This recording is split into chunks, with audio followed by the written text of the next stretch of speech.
नमस्कार, आप सुन रहे हैं रेडियो हिंदुस्तान।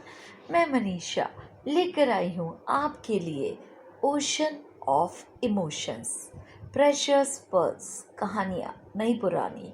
और आज मैं आपके लिए लेकर आई हूँ एक मोटिवेशनल स्टोरी सोशल मीडिया से। चलना तुझे खुद ही होगा। तो सुनते हैं कहानी मनीषा की जुबानी। किसी नगर में एक अमीर इंसान रहता था। उसके पास बहुत सारी संपत्ति, बहुत बड़ी हवेली और नौकर चाकर थे। लेकिन फिर भी एक चीज़ उसके पास नहीं थी और वो थी उसके मन की शांति। एक दिन किसी ने उसे बताया कि पास के इलाके में एक साधु रहते हैं। वे लोगों को ऐसी सिद्धि देते हैं जिससे मनचाही चीज़ें मिल जाती हैं। वह अमीर आदमी उन साधु महाराज के पास गया और उन्हें प्रणाम करके बोला, महाराज, मेरे पास पैसे की कमी नहीं है, परंतु मेरा मन बहुत अशांत रहता है। आप कुछ ऐसा उपाय दीजिए कि मेरी अशांति दूर हो जाए। सेठ ने सोचा था कि साधु बाबा से कोई ताबीज़ दे देंगे या कुछ उपाय दे देंगे या कुछ और कोई मैजिक करेंगे जिससे उसकी इच्छा पूरी हो जाएगी। लेकिन साधु ने तो ऐसा कुछ भी नहीं किया।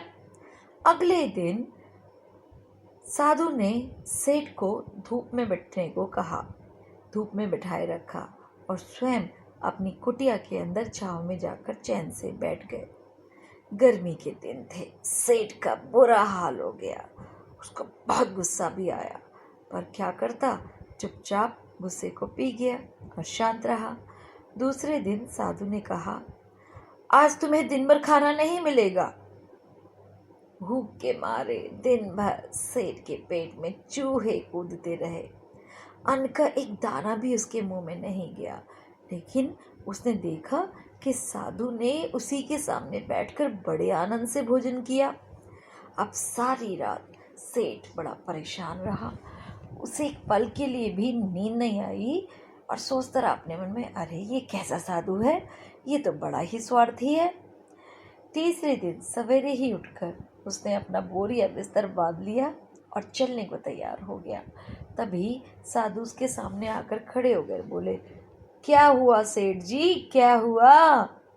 सेठ ने कहा, मैं यहाँ बड़ी आशा लेकर आपके पास आया था, लेकिन मुझे यहाँ कुछ नहीं मिला। उल्टा मुझे ऐसी ऐसी मुसीबतें उठानी पड़ी जो मैंने अपनी लाइफ में कभी नहीं उठाई, इसलिए मैं जा रहा हूँ। साधु हंसने लगे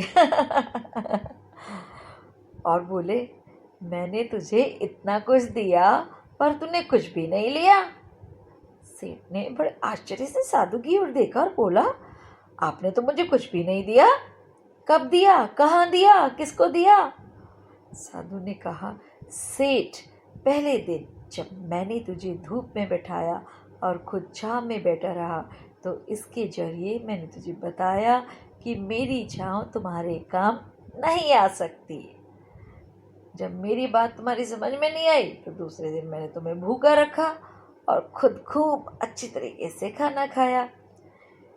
इसके थ्रू मैंने तुम्हें समझाया था कि मेरे खा लेने से तुम्हारा पेट नहीं भर सकता। भरा क्या तुम्हारा पेट मेरे खाने से? बोलो बोलो बोलो। सेठ, याद रखो, मेरी साधना से तुझे सिद्धि नहीं मिलेगी। अध्यात्म एक ऐसी राह है जहाँ मंजिल तक पहुँचने के लिए खुद ही यात्रा करनी पड़ती है। बेटा, मैं तुझे राह बता सकता हूँ, लेकिन चलना तुझे खुद ही होगा। धन तूने खुद अपने पुरुषार्थ से कमाया ना, अपनी मेहनत से, अपने दिमाग से कमाया, तो शांति भी बेटा तुझे अपने ही पुरुषार्थ से मिलेगी, किसी और के देने से कभी नहीं मिलेगी। सेठ की आंखें खुल गई और उसे बात समझ में आई और उसे अपनी मंजिल तक पहुंचने का रास्ता मिल गया। आशा करती हूँ दोस्तों, आप सभी को ये कहानी अच्छी लगी होगी और साथ ही साथ ये भी समझ में आया होगा कि अपना लक्ष्य हासिल करने के लिए आपको खुद चलना पड़ेगा। जैसे कहा जाता है ना कि खुद के मरे बिना स्वर्ग नहीं मिलता।